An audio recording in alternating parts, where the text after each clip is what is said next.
Okay, I'm here at the locksmith shop. I just opened up, and I had a YouTube comment. They wanted to know what reliable code machine would I recommend for cutting residential keys. I have a lot of code machines. What I use in the shop is maybe not what I would recommend for reliability. I use the ITL in the shop.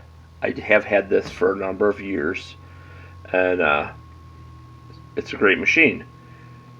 It's quick, but if you're looking for reliability and long-term use, I don't think I'd recommend this one, just because the support isn't there at the company level.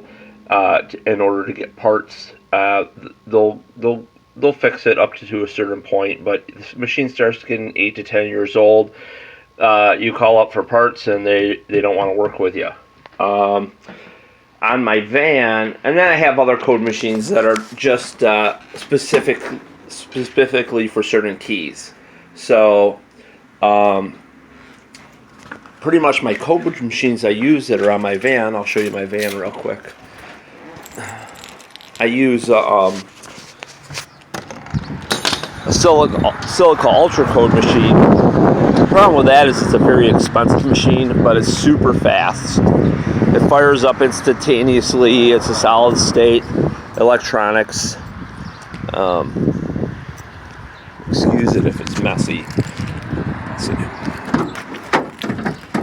Alright. Come on in here. Turn on some power. Okay, so this is my Silica Ultra code machine I have on the van. If you could find one of these, I don't believe they're made anymore. Super quick. As far as reliability, I've never had mine go down. The problem with electronics are it has the potential of always failing. So if you're looking for something reliable and you're only cutting a few automotive key or a few residential keys, what I would turn to, and you want to not spend a fortune, the Freiman number 2. I have this on both my vans, and the main reason, to be honest with you, is I picked them up dirt cheap. If I could have got HPCs, picked them up dirt cheap, I probably would have those on my van.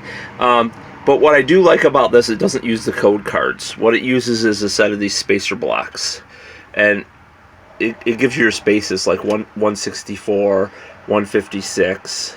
Okay, so over here I have this little container mounted to my thing, Freiman 2 code machine spacer blocks, and then in here I have all the different spacer blocks, and then there's a little gauge under here too that you use for tip stops when you're doing the machine. Pull this out like that. Now Freiman Manufacturing, what's neat about them is they make the code software. So, I don't know if my computer will fire. I might already have it up. Let's see.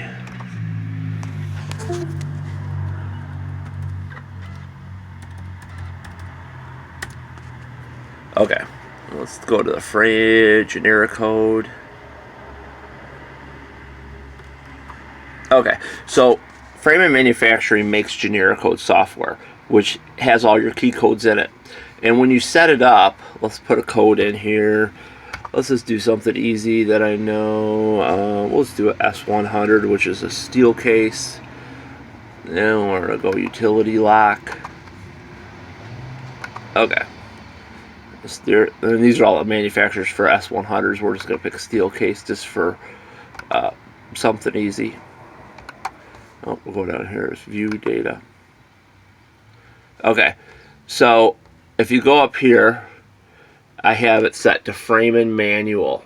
Okay, and then up here at the top, it'll tell you your spacing is 140, and it says spacer block number 1.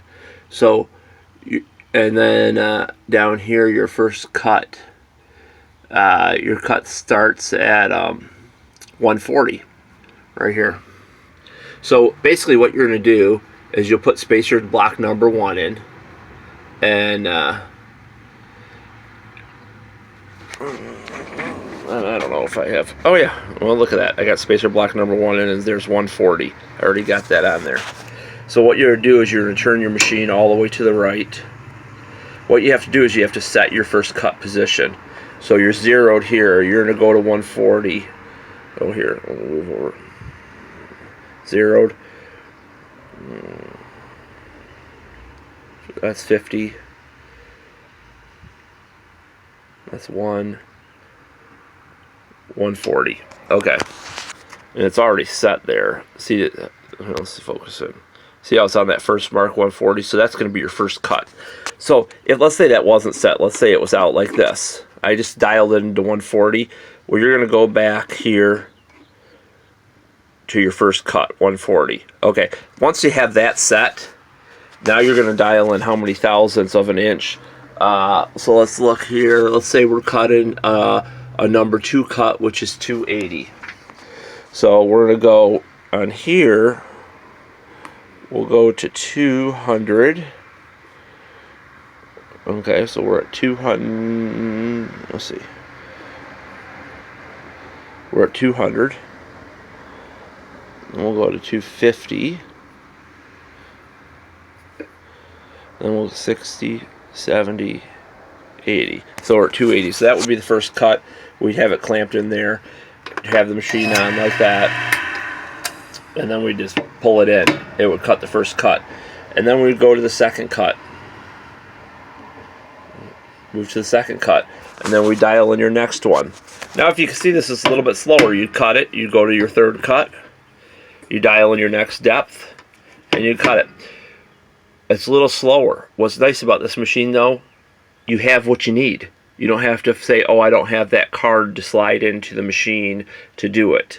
I don't have, you know what I mean? It can cut any key. So it's slower. It's not that much slower though, because once you get used to dialing these in, you can do it really fast.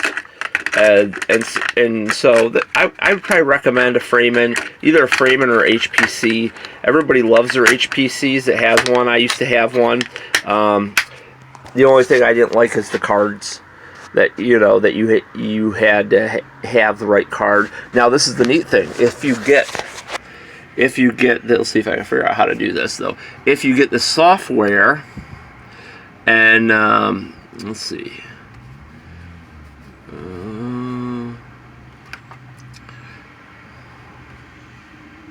there's a way to print your own cards on the software. Okay, let's see. Let's do this again. That's 100. I gotta remember how to do it. I'm just gonna pull something up here. This is a vehicle. Okay. So I got this vehicle pulled up. Spacer block. Okay. We're gonna change this to HPC. Okay, this is how you do it. Let me zoom in.